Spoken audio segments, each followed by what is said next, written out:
Yes. With sign language. A to Z po yun. So mamili na lang po kayo. Multiple Do choice. you want me to repeat the question for you? May translator po tayo dito. Do you want any translator?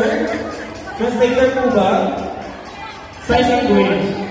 Interpreter. Our sign language. Ayun.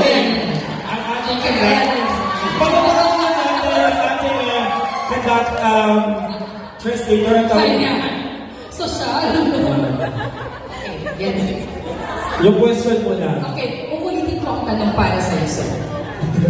Kung ikaw ang papipiliin, alin sa mga difficulties ang bibiliin mo at bakit? Sign language ni Double sagot. Sign language na sagot. Paano mo yan? Malamang mo yan. May i-email mo ako ngayon. Hindi ko mamamili. Bakit ang duwende naman? Pag hindi naman impaired, ang duwende naman. Difficulty hearing. Sige, sir. Kung ako po ang piniliin na piniliin ko mo ay bibimoni in communication. Dahil napakahalaga po ang komunikasyon sa bawat isa sa atin.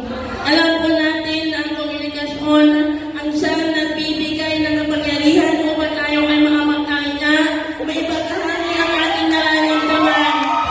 Masabi lang ang mundo at iskain para sa bawat isa, lalo na ang aming mga disability na may kakulangan sa pagnanalita ay napakahalaga para sa amin. Naway sa'yo maliwanag ang bawat letra sa aming sinasabi. Ngayon namin na ito, na maraming salamat po. Thank you! We